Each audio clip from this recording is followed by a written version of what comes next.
नमस्कार, स्वागत है आपका सामाजिक विज्ञान के वीवीआई ऑब्जेक्टिव क्वेश्चन में। तो आज की वीडियो में हम देखेंगे क्लास 10th सामाजिक विज्ञान का बहुत ही महत्वपूर्ण ऑब्जेक्टिव क्वेश्चन जो आपके परीक्षा 2025 के लिए बहुत ही ज़्यादा इम्पोर्टेंट है। तो शुरू करेंगे हम पहले प्रश्न के साथ। पहला प्रश्न क्या बोलता है, समाजवादी घोषणा पत्र के लेखक हैं।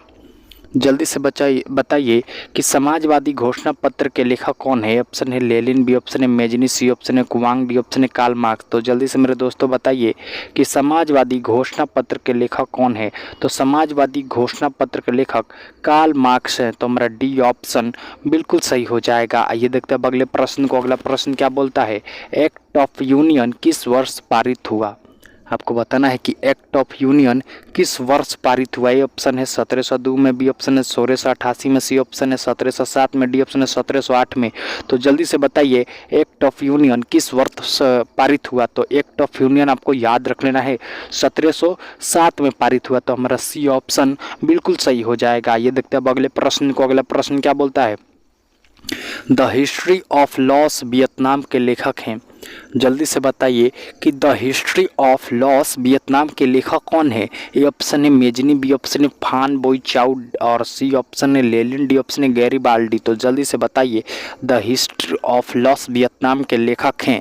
तो the history of loss Vietnam के लेखक फान बोई चाउ है। तो हमारा बी ऑप्शन बिल्कुल सही हो जाएगा। ये देखते हैं अगले प्रश्न को। अगला प्रश्न क्या बोलता है, वन किस प्रकार का संसाधन है।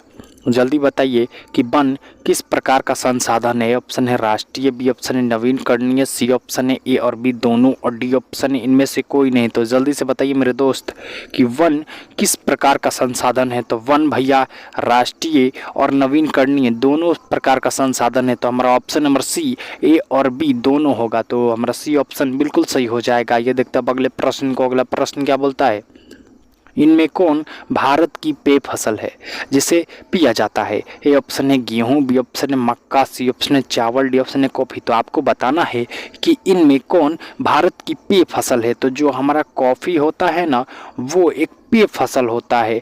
बाकी ये चावल, मक्का, गेहूं ये सब खाद्यान्न फसल, ये खाए जाने वाले फसल होते हैं।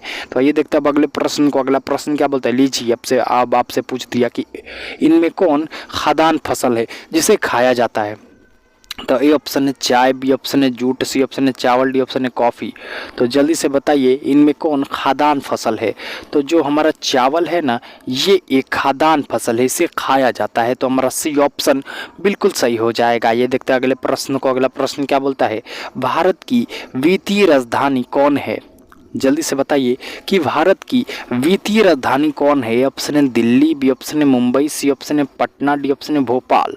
तो जल्दी से बताइए कि भारत की वित्तीय राजधानी कौन है। तो भारत की वित्तीय राजधानी मुंबई है। तो हमारा बी ऑप्शन बिल्कुल सही हो जाएगा। ये देखते हैं अगले प्रश्न को। अगला प्रश्न क्या बोलता है, निम्न में से कौन उपभोक्ता उद्योग है। तो जल्दी से बताइए कि इनमें से कौन उपभोक्ता उद्योग है। तो ए ऑप्शन है हमारा सीमेंट, बी ऑप्शन है अखबार, सी ऑप्शन है चीन, डी ऑप्शन है आलू। तो जल्दी से बताइए इनमें कौन उपभोक्ता उद्योग है। तो जो हमारा चीनी है ना यह एक उपभोक्ता उद्योग है। तो हमारा सी ऑप्शन बिल्कुल सही हो जाएगा। और ये सारे क्वेश्चन आपके एग्जाम में पूछे गए हैं। तो आइए देखते हैं अगले प्रश्न को। अगला प्रश्न क्या बोलता है, सिकंदराबाद रेलवे क्षेत्र का मुख्यालय है। आपको बताना है जो सिकंदराबाद है ना वो किस रेलवे क्षेत्र का मुख्यालय है।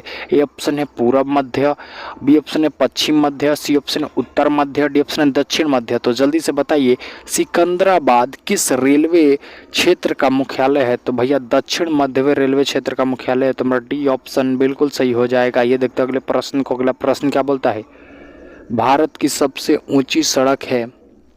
तो जल्दी से बताइए कि भारत की सबसे ऊंची सड़क कौन है। ए ऑप्शन है दार्जिलिंग, बी ऑप्शन है शिमला और सी ऑप्शन है लेह और डी ऑप्शन है पश्चिमी घाट। तो जल्दी से बताइए कि भारत की सबसे ऊंची सड़क है। तो भारत की सबसे ऊंची सड़क है ना वो लेह में है। तो हमारा डी सी ऑप्शन बिल्कुल सही हो जाएगा। और ये सारे क्वेश्चन आपके एग्जाम में आ चुके हैं। हम वही क्वेश्चन करा रहे हैं जो आपके एग्जाम में आएगा और आने का चांस है। तो आइए देखते हैं अगले प्रश्न को। अगला प्रश्न क्या बोलता है, भूकंप का मापन किसके द्वारा होता है।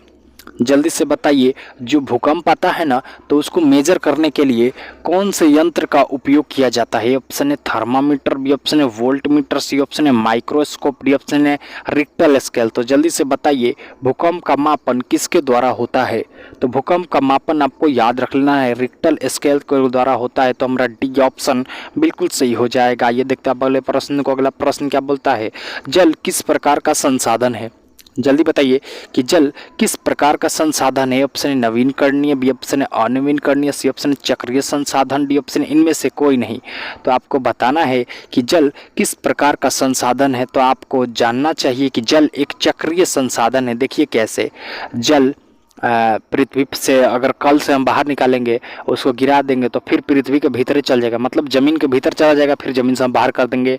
और बारिश बरस के नदी में गिरेगा तो नदी से वाष्प बन के फिर ऊपर बादल में चला जाएगा, फिर बादल से नदी में गिरेगा, मतलब चक्रीय चलता रहता है। इसलिए जल एक चक्रीय संसाधन है। तो आइए देखते हैं अगले प्रश्न को। अगला प्रश्न क्या बोलता है? सूखे से बचाव का एक मुख्य तरीका है। जल्दी बताइए, सूखे से बचाव का एक मुख्य तरीका क्या है? ए ऑप्शन है नदियों को आपस में जोड़ देना, बी ऑप्शन है बाढ़ की स्थिति उत्पन्न करना, डी ऑप्शन है वर्षा जल को संग्रहण करना, डी ऑप्शन है ये इन तीनों में से कोई भी नहीं।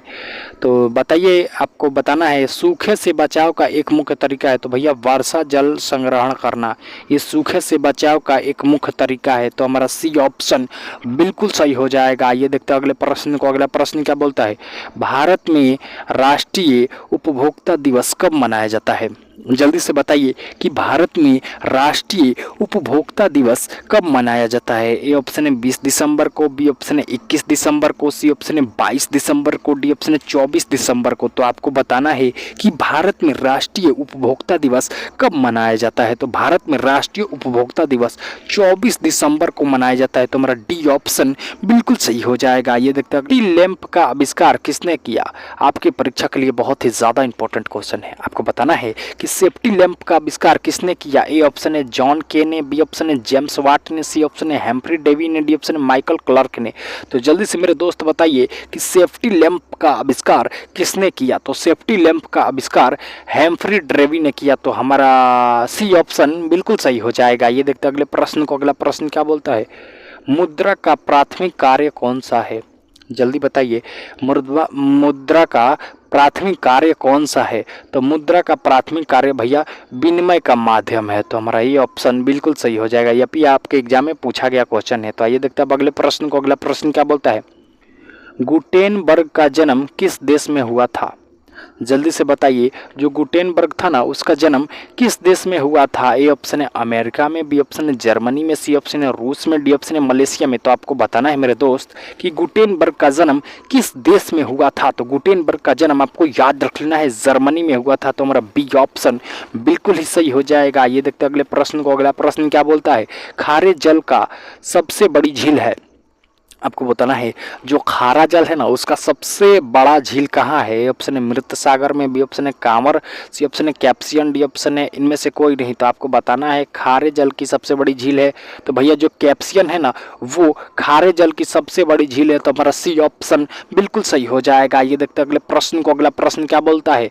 फ्लाइंग वुड का निर्माण किस देश में हुआ? हमको बताना है जो हम पलाई बोर्ड नहीं कहते हैं लोग, पाटरा पलाई बोर्ड, उसका निर्माण किस देश में हुआ? ए ऑप्शन है भारत में, बी ऑप्शन है फ्रांस में, सी ऑप्शन है जर्मनी में, डी ऑप्शन है रूस में। तो जल्दी से मेरे दोस्त बताइए कि फ्लाइंग वुड का निर्माण किस देश में हुआ? तो आपको याद रख लेना है फ्लाइंग वुड का निर्माण जर्मनी देश में हुआ। तो हमारा सी ऑप्शन बिल्कुल सही हो जाएगा। इसी के साथ आज के VVI ऑब्जेक्टिव क्वेश्चन होता है समाप्त। अगर आपको अच्छा लगा हो तो हमारे चैनल को सब्सक्राइब करें, क्योंकि इसी प्रकार का वीडियो रेगुलर हमारे चैनल पे अपलोड होता रहता है। तो अपने दोस्तों के साथ शेयर करना ना भूले और डू सब्सक्राइब मार्क्स वाला सर।